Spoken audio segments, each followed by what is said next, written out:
बैठे हुए हो,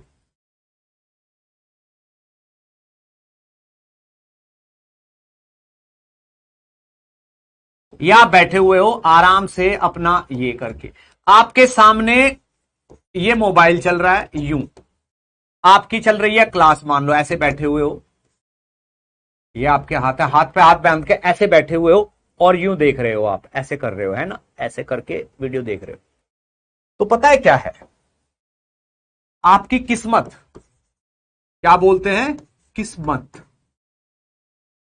आपकी किस्मत, आपका फ्यूचर आपके सर पे ना मंडरा रहा है, ऐसे मंडराता है, ऐसे मंडरा रहा है आपके सर पे, चारों तरफ आपका फ्यूचर, आपकी किस्मत ना ऐसे मंडरा रही है, यू आपका क्या होने वाला है वो इसी वक्त आपके चारों तरफ घूम रहा है, ठीक है ना। तो जिन लोगों को जीवन में धक्के खाने हैं, जिन लोगों को जीवन में धक्के खाने हैं, जिनको उनकी किस्मत ने, उनके फ्यूचर ने डिसाइड कर रखा कि इसको तो धक्के खिलवाऊंगा मैं, तो उसको यहां बैठ के अलग अलग आइडिया आएंगे, इसका नाम पूछ लेता हूं,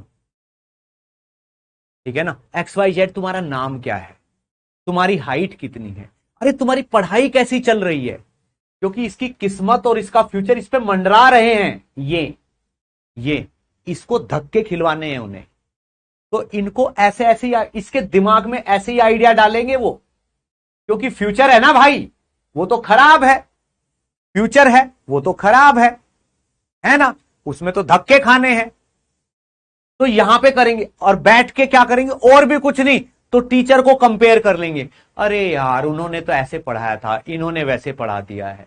भाई ये किस्मत आपके सर पे मंडरा रही है, चारों तरफ देखो ऐसे, किस्मत यही घूम रही है, आपके पास बराबर में बैठी है आपकी किस्मत, आपका फ्यूचर आपके साथ बैठा हुआ है, समझ में आया। और सच बात है, ये मैं नहीं बता रहा हूं, मैंने कहीं पे सुना था कि आपका फ्यूचर, आपकी किस्मत आपके बराबर में ही बैठी रहती है, साथ में, ठीक, आप क्या कर रहे हो सब वो करवा रही, सब ऊपर वाले के हाथ में। तो अगर तुम लोग पढ़ वढ़ नहीं रहे हो ना, तो तुम ये मत सोचो तुम्हारी गलती है, अरे तुम्हें धक्के खाने हैं भाई, तुम्हें रोड पे धक्के खाने हैं इसलिए ऐसे कर रहे हो, तुम्हारी गलती नहीं, तुम तो आराम से चैट करो खूब, जिसका नाम पूछना है उसका नाम पूछो, जिसकी उम्र पूछनी है उसकी एज पूछो, वो कहां पढ़ रहा है उससे ये पूछो, क्योंकि भाई तुम बने हो धक्के खाने को, अरे तुम धक्के नहीं खाओगे तो ये बाकी के लोग कैसे बढ़ेंगे आगे, तुम लोगों को कुचल कुचल के ही तो बढ़ेंगे आगे, हाँ, शर्म नहीं आती ना,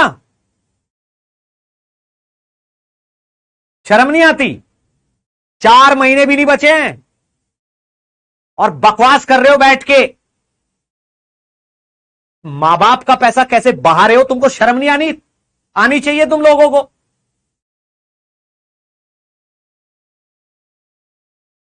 आए बड़े कहीं के यहां पे ज्ञान देने वाले, शर्म आनी चाहिए तुम लोगों को, यहां पे मैं पढ़ाने की कोशिश कर रहा हूं, मैं अलग अलग तरीके से समझा रहा हूं, तुम लोगों की अपनी बकवास चल रही है, तुम लोगों को पता भी है मैं यहां खड़ा होकर क्या सोचता हूं, मैंने कहा ये जो लिख रहा है ना चैट में, ये ऐसे ऐसे ऐसे ऐसे कि सान्या तुम्हारा नाम क्या है, और नेहा तुम्हारी एज कितनी है, और तुम्हारी पढ़ाई कैसी चल रही है, मैंने कहा इसको खाने हैं धक्के, ठीक है ना, ये चाटेगा अपने सीनियर के तलवे, ये उसकी कुसामद कर करके ही तुम्हारी जिंदगी कटेगी, ऐसे लोगों की रिक्वेस्ट कर करके अपनी मर्जी की जिंदगी कभी जी नहीं पाओगे तुम लोग, समझ रहे हो, अगर ये एटीट्यूड रहा तो सारी लाइफ अपने सीनियर की, अपने यार दोस्तों की कुसामदों में ही कट जाएगी, अगर ये एटीट्यूड रहा तो पढ़ने का,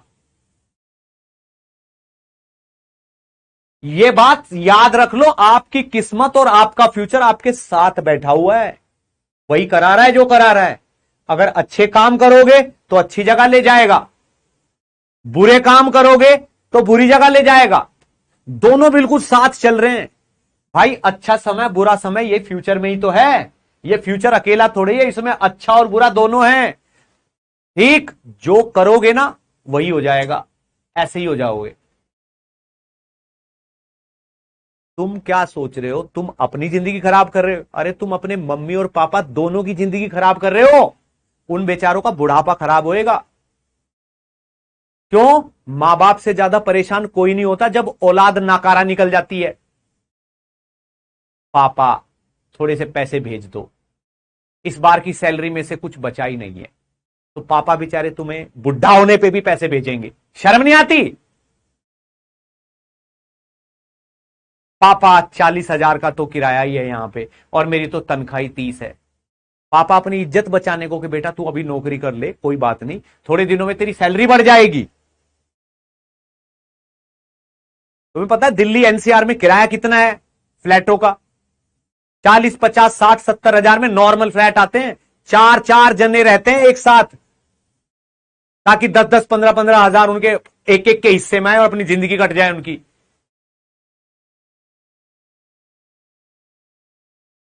सीरियसली बता रहा हूं, मेरे को बहुत चिंता होती है तुम लोगों की। मैंने कहा यार ये कैसे बच्चे हैं, कहां से हैं ये?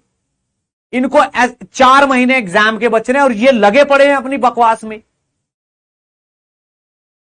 शर्म करो यार। मतलब आपके मम्मी पापा से मतलब मेरा बहुत ज्यादा लेना देना नहीं है, पर मुझे उनकी चिंता होती है। तुम्हारे जैसे बच्चे से बचाना चाहता हूं मैं उनको, कि तुम्हारे जैसा गधा बच्चा उनकी जिंदगी खराब ना कर दे। समझ में आया?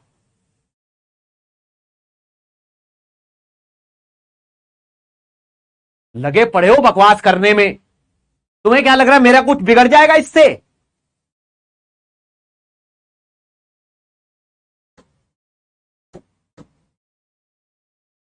हद होती है यार। मतलब तब से देख रहा हूं कि पता नहीं क्या क्या करते जा रहे हो।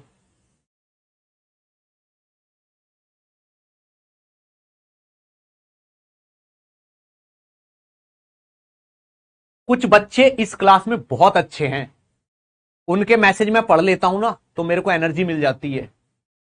उनकी वजह से क्लास चल रही है, समझे? क्योंकि उनकी बातों में, उनके रिप्लाई में, उनके जो जवाब हैं उनमें मुझे दिखता है कि ये बच्चे पढ़ रहे